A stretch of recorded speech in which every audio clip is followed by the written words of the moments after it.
Hello and welcome to What Culture Gaming. My name's Dan. This week, not joined by Sai because she's on holiday, but the content must continue. And The Last of Us Season 2, Episode 2 aired last night, and it was a very big episode indeed. So I'm here to talk about it today. But up top, I am going to say that this is going to include spoilers for the game, Last of Us Part 2, and the TV show. So if you just want a TV show discussion, head over to the What Culture main channel for the ups and downs. But this is gaming and we're going to discuss the games alongside it. And up top, I just want to say I loved this episode. And my opinion of The Last of Us Part 2, the game, is mixed. I didn't love the story overall. I'm going to just mention that up top because I think that's important. And with the TV show so far, I'm really digging what they're doing. I think this story works so well in the television format,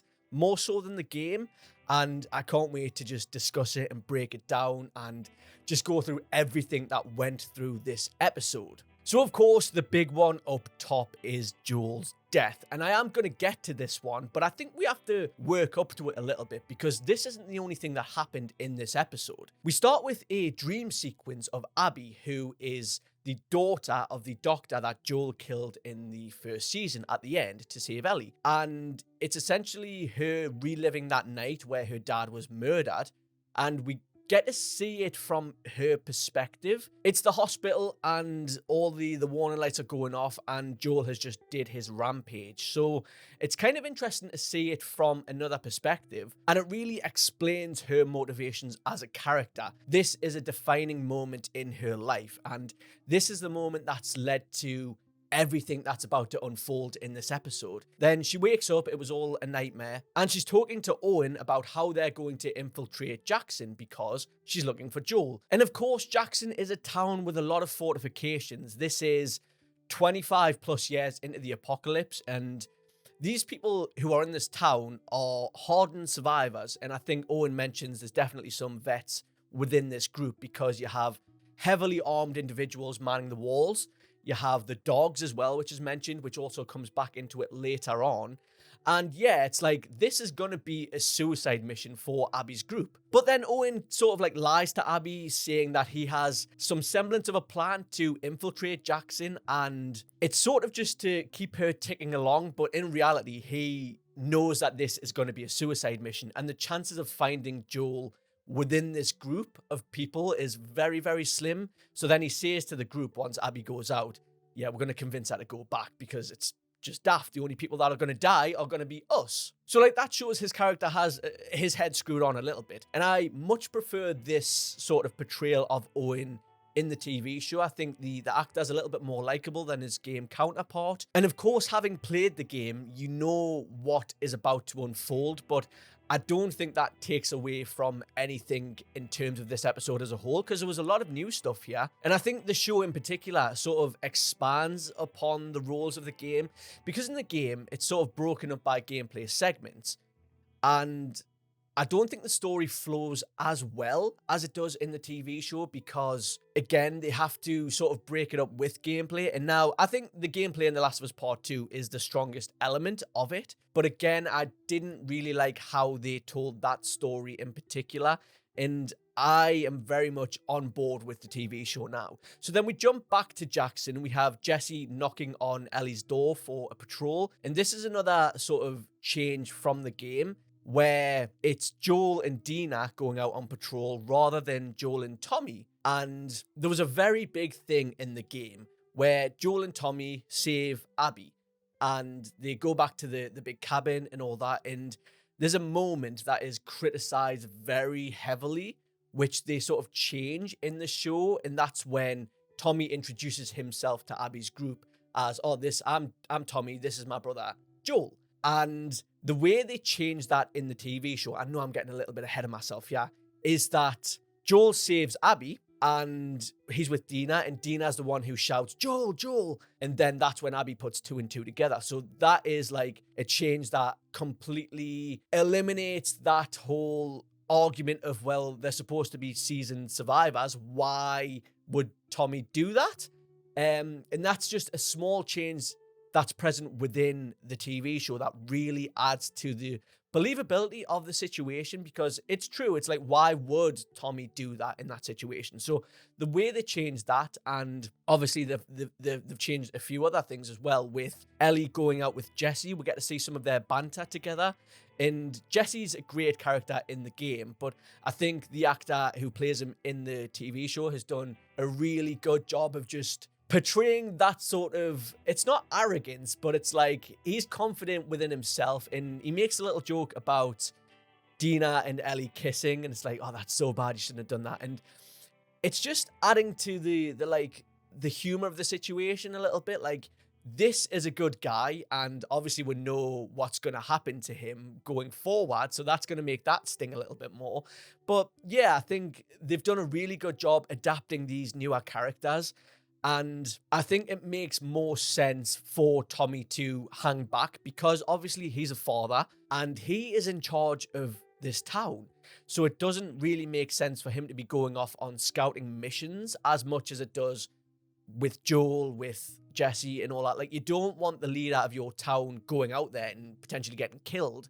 So I think it's really smart that they sort of changed that and made him stay back, and obviously for good reason, because all the stuff that kicks off a little bit later in the episode, he is there, he has his own arc. But then you can also like deduce from that Joel's death is going to probably play a massive part in what Tommy does going forward, his motivations, because he is there in the game and he knows Abby, he knows her crew.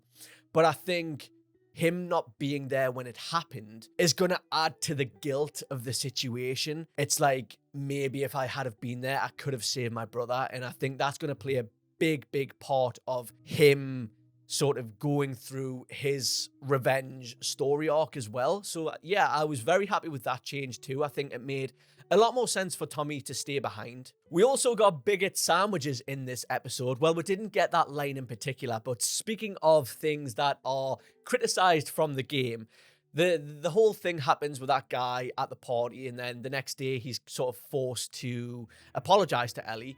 Ellie isn't buying it, understandably, because some of the things he said were just awful.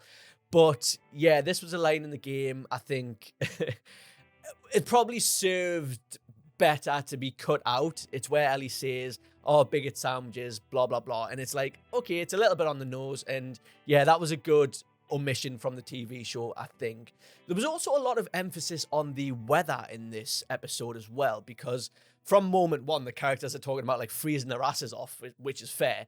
And they sort of make a point to say that the infected are being like frozen over, but they're getting smarter because the ones that are alive are using the sort of dead ones that have been frozen to sort of preserve their body heat. So we kind of know that the weather affects the infected, but again, this is building upon the sort of stalker thing that happened in the last episode, where it's like the infected are sort of evolving, they're getting smarter. And I think that's a cool concept, because in the game, it's sort of like you have your different types of enemies, but it's not really justified as to why they're evolving in that sort of way. And this sort of shows that the cordyceps is sort of adapting and evolving to the nature of the situation, because it doesn't really make sense as to why there would be so many infected in this sort of freezing cold temperature in the first place. But this is a good explanation as to why that happens later in the episode. There's a massive horde. And they also use the whole tendril thing within Jackson as well to bring up that whole thing of where the horde stops attacking Joel, Dina, and Abby, and then goes to Jackson, and that's where we get that awesome action sequence, which wasn't present in the game. A couple other things from the game that we get as well is the weed plot line in the thing. Obviously, it's Dina and Ellie, and they share like an intimate moment in that sort of thing. They end up like doing the things that are there and sort of like sharing that moment. We didn't get that in the TV show, which is a shame, because I think that's sort of a big bonding moment for those two characters. But again, it makes more sense that Dina was with Joel because she's the one who shouted his name out, which in that moment I think was completely justified. The infected were like banging on the doors, and she's like panicking and saying, what are we going to do? We're going to die here. So she's shouting, Joel, Joel. She doesn't know that Abby is there in that moment as well, which is also another reason why she did that.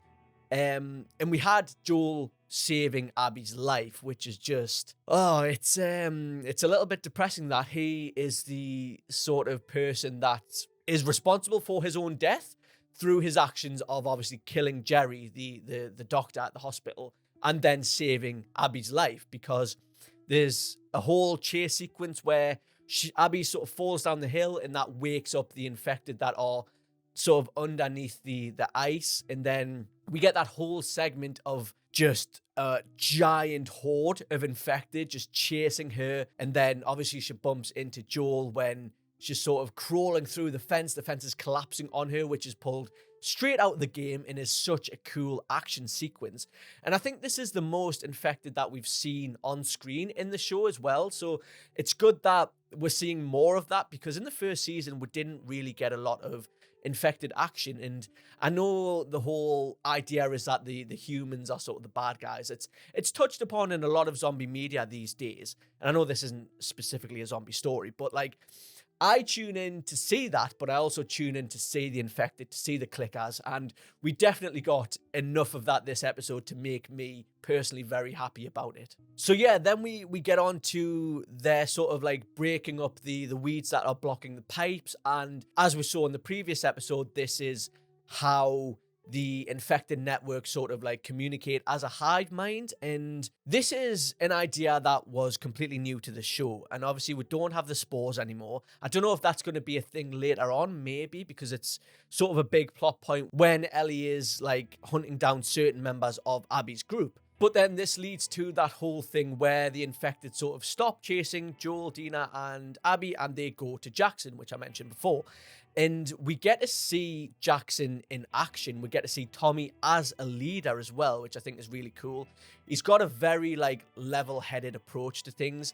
We get to see their sort of strategy for the people who aren't able to defend themselves, like the older people and the children and all that.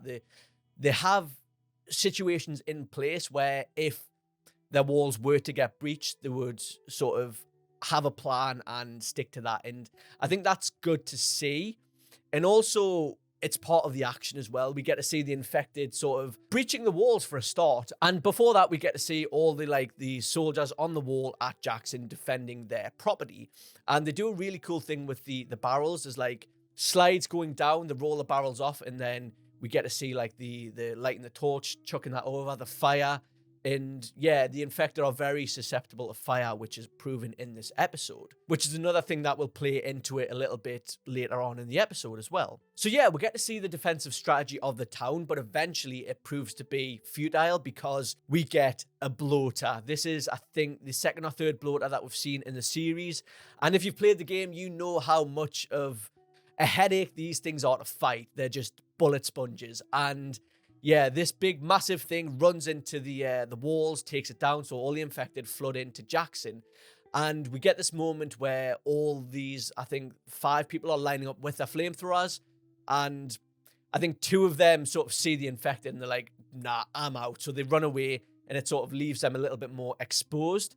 You have all the residents of Jackson on the roofs as well with their guns shooting down, but it just seems like they're going to be overrun, and it's like, how are they going to get out of this? I know they've got the little flamethrowers at the front, but like, it doesn't seem to be the best of strategies because there's no barricade between the infected and them. I'm guessing the fire is going to be that. So yeah, we have Tommy's wife on the roof. She sees a bloater running towards Tommy. She starts shooting it with her machine gun, and then Tommy realizes that this thing sort of goes towards where it's being attacked from, which I think is cool because it does that in the game. You shoot at it, it's going to charge at you.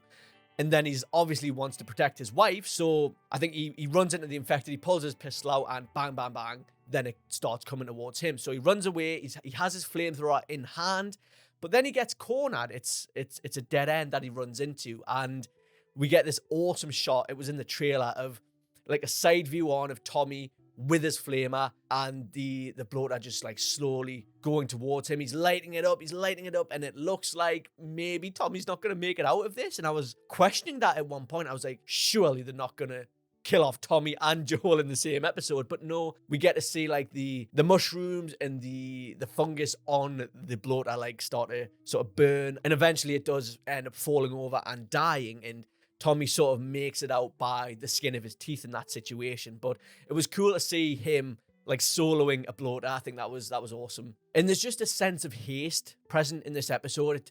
It starts a tiny bit slow, but then once it ramps up, it's non-stop, and it's all building towards the culmination of the episode, and the tension is just there throughout. Like, if you've played the game, you know what's coming, you know what's going to happen. You're sort of thinking, are they going to do it in this episode? Are they going to wait maybe till next episode? Is it going to be a cliffhanger like Walking Dead season 6 style, where you've got Negan and you don't see who's killed? But no, they completely go for it this episode. We see everything, and I just want to commend every single actor present in this scene. Pedro Pascal in particular, you really feel the anguish. You really feel like he sort of has accepted what's going to happen. He knows what's going to happen, and he plays the part of Joel really well in season 2. And it's such a shame because I wasn't convinced in the first season, but this season he's really stepped it up. And like, this is going to be like the last, well, it's not going to be the last we get of him because there's going to be flashbacks, but this is going to be like the last we see of his major acting chops. And we have Caitlin Denver as Abby, and she kills it too when she's giving the speech to Joel, and you feel the hurt, you feel the anguish present. Like, this has overtaken her life, and you feel that in her performance. She's really strong in this scene in particular. And you get the whole badass sequence of Joel saying, if you're gonna do it, just do it already. And then she's like, you don't get to rush this. And that is a line taken straight from the game. And my heart just sank. Like, there was points where I was genuinely tearing up listening to Caitlin Denver deliver these lines. Like, you feel the pain. She's lost her dad, and this is her ultimate goal in life. And I think in this scene as well, you've got Dina there who has a little bit of frostbite, and you see Mel trying to treat her. So it's like giving Abby's crew more humanity, I think. And it's like they have this rule where they don't kill innocent, unarmed people who can't defend themselves. That is sort of an explanation as to why Dina is left alive, why Ellie is left alive when she eventually does come into the situation. And I just buy the situation more as a whole in the TV show than I do in the game. So it plays out pretty much identical to the game. She shoots Joel in the leg with a shotgun, and then she gets the golf club, and the infamous golf club, which again, they've changed a little bit of how Joel actually dies. But yeah, she's beating on his leg with the golf club, and it must smash at one point, because then we see her later on with it's sort of the stick of the golf club. I don't know what it is. I don't play golf. And she eventually ends up stabbing him in the neck with it rather than like beating him to death with it, which is very visceral and very sort of, I think, more personal. Like, she's got on top of him and she's just finished it, I guess. But Joel was badass till the end, and Pedro Pascal really has won me over as the character. I think it's very easy these days to sort of look at Pedro Pascal, who has been cast in a lot of things, and sort of just think, well, it's star power at this point. But no, he's proven that he has the chops to play these sort of roles and play them well. So the sort of way that they build up to it, you have the person in Jackson who's on the radios. She gets into contact with Ellie and Jesse, and she tells them that Joel and Dina haven't responded. So obviously they're quite close to where they are out on their patrol. So they decide to split up and go like pincer in on their location. And you sort of think that maybe Joel's going to make it. Obviously, we've played the game. We know that he's not going to. But, like, the way they set it up, it's like instead of just beating the snot out of him with the golf club, you see Abby on top of Joel just punching, just getting her rage out. And it's very visceral, but it also sort of gives you that hope as a viewer. It's like, if you're not familiar with the story, it's like they're not going to kill off Joel in the second episode. It's like, they're not going to do that. Ellie's going to get there. She's going to save him, but that's not the case. We know that's not the case. And I was even in denial about it myself a little bit. It's like, it's going to happen. It's going to happen. In the second you see the golf club, it's pretty much written. It's set in stone that this is going to be the end for Joel. And I think they did it really well. Like, I don't have any major complaints about the death of Joel. Like, again, with the game, I think it happened way too early. I think we were sort of robbed of that sort of in-between game. I think The Last of Us Part 2 should have been The Last of Us Part 3, and we should have gotten a game with Joel and Ellie again, just to flesh them out a little bit more, let us spend more time with these characters. But alas, that's not the case. So I'm trying to keep my feelings for the game a little bit separate to this, because I'm appreciating the TV show as its own sort of art form, as its own version of the game, and it's following it close enough as to where you can tell this is an adaptation of the game, like a straight one-to-one, but also they're adding moments that just elevate the source material more, and they're taking away elements that, you know, sort of brought it down and that people complained about. And I think the showrunner Craig Mazin has heard these complications, and they put a line in the show that Abby says when she's explaining her rule set to Joel, as like her camp has, the members of the WLF. It is that thing I mentioned before, they don't kill innocents. And it's like, well, Jerry was innocent because he was unarmed and he was saving the lives of the many. But again, that is up for debate. You can't question that. But she says in that moment that everyone agrees that that is wrong. And that is a very big indication of her motivations there, because she's not only justifying her own actions, because in that scenario, Joel is there unarmed, yet she's breaking that rule. So that shows that she isn't innocent in all of this. And she's showing that that whole idea of revenge consuming a person, it doesn't have sort of black and white lines. It's a very gray area. And she's essentially done to Ellie what Joel has done to her, killing her father, essentially.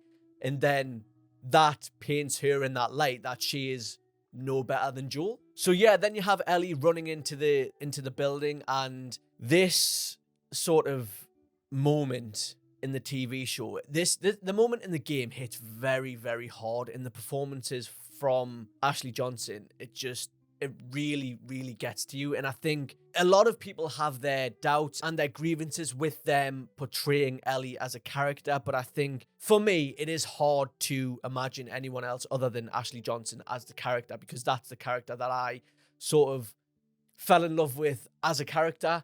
And it's the same with Troy Baker as Joel. Like, you sort of play the games and you develop this emotional connection to the characters and to the voices and to the performances. But like, it would be very easy to sort of imitate their performances. But I think both Pedro and Bella have encapsulated their own versions of the characters. And I think at this moment, they've made the characters their own. And just seeing the raw emotion of Bella just screaming out, "Get up, Joel, get up, Joel." It's the same lines from the game, but it's delivered in a totally different way. And both versions are spectacular. And like I say, I'm getting chills just thinking about the performances in that scene, because it couldn't have been easy to reach down to those depths of sort of that raw emotion. But they nailed it. They nailed that scene. And just the certain elements that were added, like she says, "I'm going to kill you. I'm going to kill every last one of you." And it's like, you believe that. You believe them as Ellie in that moment. But then we have Abby's group go on, off and do their own thing. They go away. And instead of getting booted to the face and knocked out like Ellie does in the game, I think she gets hit in the stomach, but she's still conscious. She's still awake. And it does this thing where it lingers on a shot above them, and she's crawling towards Joel. She's obviously bruised and beaten herself, and Pedro Pascal is obviously playing dead at this moment, but like, you see it in his eyes, just the sadness. And like, when he was trying to get up before he does get stabbed, like, she's saying, "Get up, Joel, get up, Joel." And you just feel it. You just feel it in the moment. And it was so well done. And I think it could have been an imitation of the game, but it wasn't. This was its own version. And yeah, I can't praise this scene enough. You see Ellie crawl over at Joel. She removes the spike from his neck, and she just puts her head on his, and you feel it. You feel it in that moment. And then there's a wide shot of them two together. She's lying sort of on him. You see the blood just coming out, because that's, as it does, is like his neck's just being stabbed. And it's just such a powerful image. And this is going to be the motivating factor to everything going forward. This is a start of Abby and Ellie and their rivalry and their sort of stories. And like, I'm really, really here for it. I think they've done an incredible job. Every single person involved. If you take the game out of it for a second, the second season has been a fantastic sort of representation of a video game adaptation. But even more than that, it's been a fantastic story in and of itself. It can stand apart from the game, and it doesn't have to have those hang-ups of the game in there. I think it tells a story well enough in sort of a vacuum that you don't really have to think of it being an adaptation of the game, because a lot of properties are guilty of changing the story and changing certain aspects of things for the worse. But everything that's been done here has elevated the story and has made it better. And I think that's just a testament to both Neil Druckmann and Craig Mazin on them sort of taking the criticisms on board and just building upon it. And I'm very, very excited to see how they're going to continue this story going forward, because I do believe at this point, for me personally,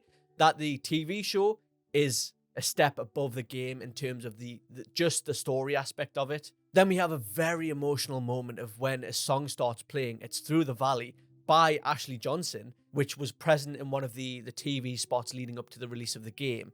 And it's such a good song for this moment.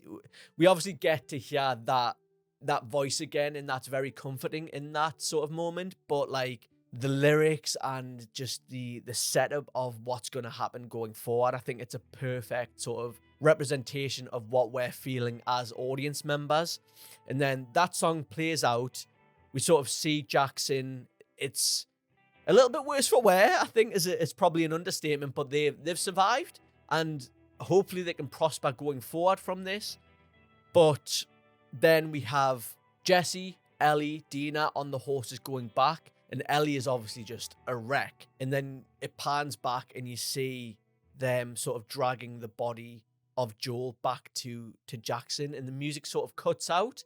Then we have like a sort of longer shot. It's very like stationary, and you just see them walking away. There's no music. There's just sounds of the environment, the birds, the snow crunching beneath their feet. And it sort of lingers on this shot going, and it's giving you as an audience member like time to process what you've just seen, because it's very heavy. And especially if you haven't seen the game before, you're not familiar with the game, it's giving you a moment to just digest. And then there you go, credits roll, and no music again. It's just the sound effects, the Foley of the world. And I just sat there watching the credits, just thinking about everything that I've just seen. It was such an action-packed episode, but it nailed those slower sort of emotional beats. Like, I am blown away by this episode. I think it essentially is the same story from the game, but there's just something about this story being delivered in this medium, I think, which is really resonating with me as a viewer. And it doesn't have the hang-ups of the game in terms of the first game is one of my favorite games of all time, and I can't get over that fact and sort of look past it. But in the TV show, I don't really have that hang up. It's a different medium, it's a different format. We have different versions of these characters, and yeah, I think I would go as far as to call this episode a masterpiece in television, because it had everything. The production value, the acting was 10 out of 10. Just the scale of the episode, I think it was fantastic, and I think they've done it so much justice, and I'm very happy with the way the TV show is going. It's brutal, it's visceral, it's emotional. I don't think you could really ask for much more as a viewer, and yeah, I'm very much looking forward to what they do going forward.